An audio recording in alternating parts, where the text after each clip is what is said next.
উফ, অনেকদিন পরে বাতাসটা ছাড়লো।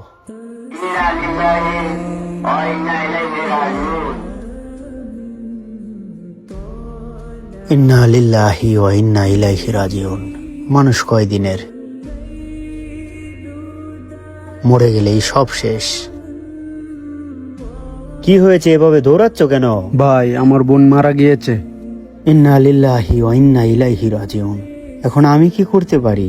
ভাই, আপনাদের গুরুস্থানে আমার বোনকে মাটি দেওয়ার জন্য চাইছিলাম। এখন আপনি দায়িত্বে আছেন, আপনি যদি অনুমতিটা দিতেন। ওইটা আবার অনুমতি লাগে? একজনকে কবরস্থানে নিয়ে মাটি দিবা, ওইটা আবার অনুমতি লাগে?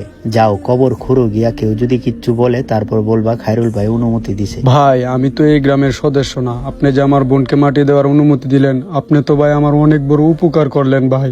কি যে বলো না ভাই, আমরা সকলেই মুসলিম, আমরা একজনের উপকার আরেকজন না করলে কে করবে বলো ভাই? যাও কবরস্থানে যাও।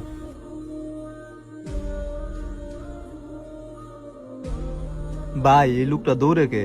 আরে ওর বোনটা মারা গিয়েছে, আমাদের কবরস্থানে মাটি দেওয়ার জন্য অনুমতি নিতে আসছিল। ভাই, আপনি কি ওকে চিনেন? ভালো করে তো চিনি না, বলেছে আমাদের এলাকায় থাকে। ভাই, ওর বোনে অশ্লীল ভাবে টিকটক করে, ক্লাবে গিয়ে নাচে, যাত্রা পালায় যায়। ভাই, আমি আর বলতে পারছি না। এ কি বলছো তুমি? ভাই, আমি যা বলছি সত্য বলছি। না, আমার বিশ্বাস হয় না। ছেলেটা কত ভালো মানুষ, তার বোন যে এত খারাপ হবে আমার বিশ্বাস হয় না। ভাই, আমি জানি আপনি বিশ্বাস করবেন না, দেখেন ভিডিওগুলো দেখেন।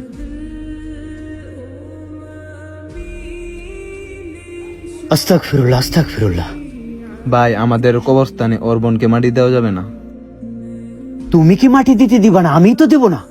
এটা আমি কি করলাম? কোন বাসটা নিলে ভালো হয়?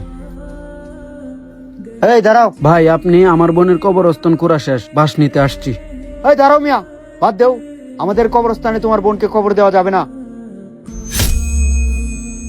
ভাই, কেন? বাদ দেও মিয়া, কথা বাড়ায় না। তোমার বোন টিকটকে গিয়ে কম কাপড় পরে অশ্লীল ভাবে নাচানাচি করে, ক্লাব করে গিয়ে নৃত্য করে, যাত্রাপালা করে, ওই ধরনের একটি নারীকে আমাদের কবরস্থানে কিভাবে মাটি দেই? তুমি একটিবার ভেবেছো? ভাই, টুকটাক নাচানাচি করতো। তোমার বোনকে মাটি দেওয়ার জন্য আমাদের কবরস্থানে জায়গা আছে, কিন্তু আমরা দেব না। কারণ একজন খারাপ মানুষ মৃত্যুবরণ করলে তার সঙ্গে কি ঘটে এই দুনিয়ার মানুষ দেখুক, শিখুক। এই দুনিয়ার রং তামাশায় তুমি যা মন চায় তা করে ফেললে। এই দুনিয়ার মানুষ যাকে ভালো বলে, সৃষ্টিকর্তা রবও তাকে ভালো বলে। মনে রাখবা। এই চলো। বলে আমরা সকলেই করি, ওই ভুল থেকেই আমাদের শিখতে হবে। ইসলামের আলোতে জীবনটাকে আলোকিত করতে হবে।